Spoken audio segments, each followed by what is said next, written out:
Vous connaissez le Deep Web? C'est comme le web mais en différent. C'est mon cousin qui me l'a fait découvrir. C'est un ensemble de sites inaccessibles en tapant juste l'adresse dans votre navigateur. Il faut passer par un réseau spécial pour ça. Souvent, on utilise Tor. La première chose que vous vous demandez, c'est pourquoi cacher des sites pour un certain public? Vous savez, la petite voix au fond de vous qui murmure toujours le pire et dont vous vous efforcez de ne jamais tenir compte? Eh bien, cette petite voix a raison ici. Mais laissez-moi vous conter mon parcours sur le Deep Web. La première fois que j'y étais, c'était avec mon cousin. On avait pécho 3 adresses de ces sites cachés sur Rules 1 and 2. Le premier était l'Hidden Wiki, un wiki caché comme vous l'avez deviné. Il regroupe toutes les informations à savoir sur les sites cachés, ainsi que leurs adresses. Donc parfait, nous nous étions dit. On a parcouru au hasard les articles, dont un qui a réussi à me choquer. Vous vous rappelez de la petite voix dont je parle plus tôt? C'est là qu'elle intervient. Cet article traitait d'une communauté, le RCC.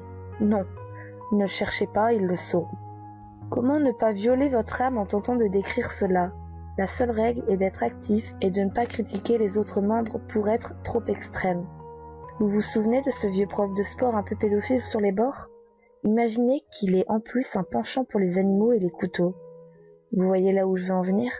J'ai caché certaines choses dessus, comme l'adresse ou certains points de la liste pour vous protéger de votre curiosité.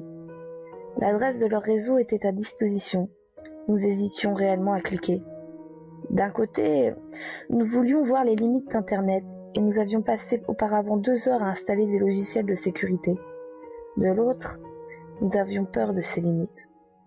On a cliqué quand même. La description était correcte. J'aurais trop d'ennuis si je m'étends là-dessus. Moi et mon cousin n'en avions pas conscience à ce moment-là, mais ils étaient au courant. Ils, c'est ceux qui se mettent à ma recherche en ce moment même, et peut-être à la vôtre aussi si vous avez tapé Tor et Hidden Wiki sur Google, voire même RCC, mais ne le faites pas, car ils m'espionnent, et vous aussi à cause de ce post. Ensuite, on a visité Assassination Market, une board où on met des contrats sur des personnes pour les assassiner. On a un peu regardé les contrats, que du sérieux. Il faut contacter le mec en privé sur un chat sécurisé de Tor. On aurait pu chercher à contacter un mec pour déconner, mais on n'avait plus vraiment l'humeur de déconner. À ce moment précis, je pense qu'il savait où mon cousin habitait. Puis on a fait un tour rapide sur un site de vente de drogue en ligne. Pas grand-chose d'intéressant, assez étonnant par contre. Un onglet s'était ouvert. Chose assez intrigante, nous regardâmes l'onglet. L'onglet était une page Hidden Wiki portant sur Intrusive Surveillance. Concrètement, Intrusive Surveillance, c'est tous les types d'intrusions sur votre machine pour espionner vos faits et gestes. Une page qui s'ouvre toute seule là-dessus, vous comprenez, on était en train de chier des briques. On a continué un peu sur 2 boards, toutes 2 vidéos et inutiles, la première traitant sur le paranormal, la deuxième sur les ovnis. En fait, non, pas tout à fait inutile. Sur la board avec les ovnis, il y avait un lien YouTube. Sur le navigateur Firefox pour Tor, Flash n'est pas activé. On a donc tenté de mettre le lien sur le Firefox de tous les jours, mais aucun programme ne répondait à part Tor et son Firefox. Mon cousin a lancé le reboot, puis en attendant on est parti manger. À notre retour, l'ordi était allumé, avec uniquement 2 logiciels d'actifs, Tor et son Firefox. Il y avait plusieurs onglets d'ouverts. Il voulait nous montrer là où nous avions mis les pieds. Il y en avait un avec une vidéo venant de Zoo Necro-chan. Pitié, ne cherchez rien à ce sujet. On était horrifiés.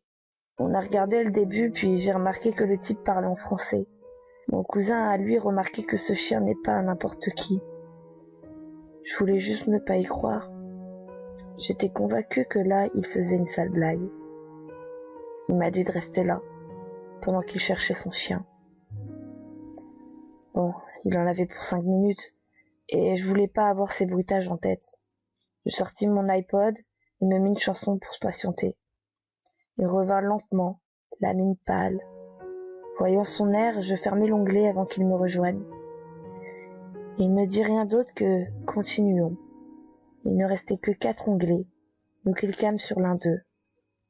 Un forum, violon fétiche. Sur un topic en particulier, le texte est long et parsemé de photos. Je vous traduis le premier paragraphe. Je vous préviens tout de suite, cliquer ne sert à rien. J'ai supprimé les photos et je résume ce qu'il y a sur le screen. Néanmoins, la petite voix au fond de vous y oblige. Hein. Lolita's Live Toy by Pussy Monster. Je crée des petits esclaves sexuels. Au cas où vous ne voyez pas de quoi je parle, je m'explique, c'est très simple. Je transforme des petites filles en esclaves sexuels, facilement manipulables. C'est ça. Les filles ne peuvent s'enfuir, résister ou le dire à qui que ce soit. Elles n'existent plus que pour votre plaisir sadique.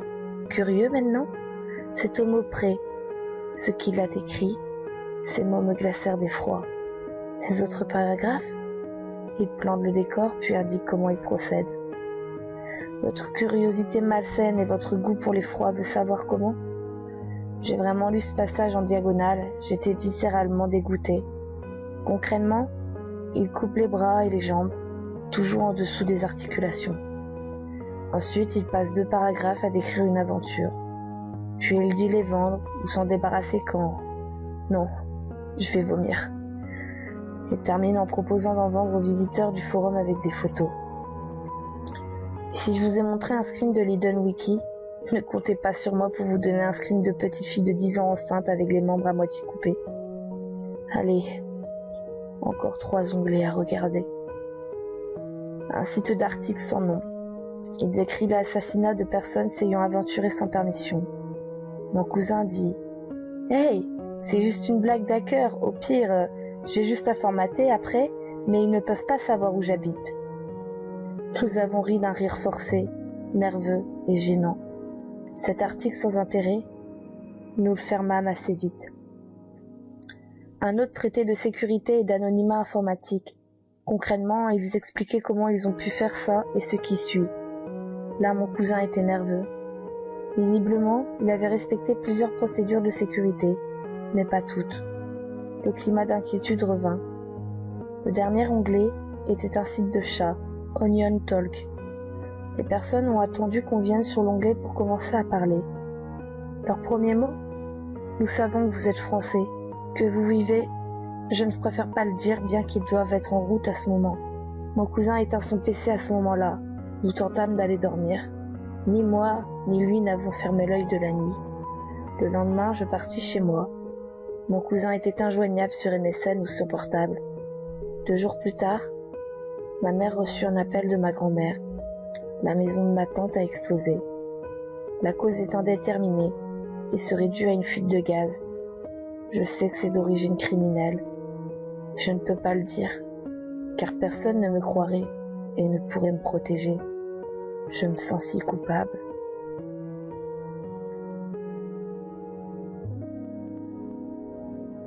J'entends, à ce moment même, des bruits de voitures qui s'arrêtent et des portières qui claquent.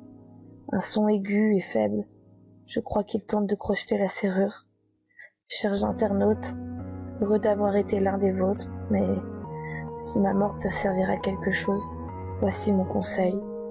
Ne tentez jamais d'en savoir trop. Et je crois avoir des bruits de... Le message s'arrête là.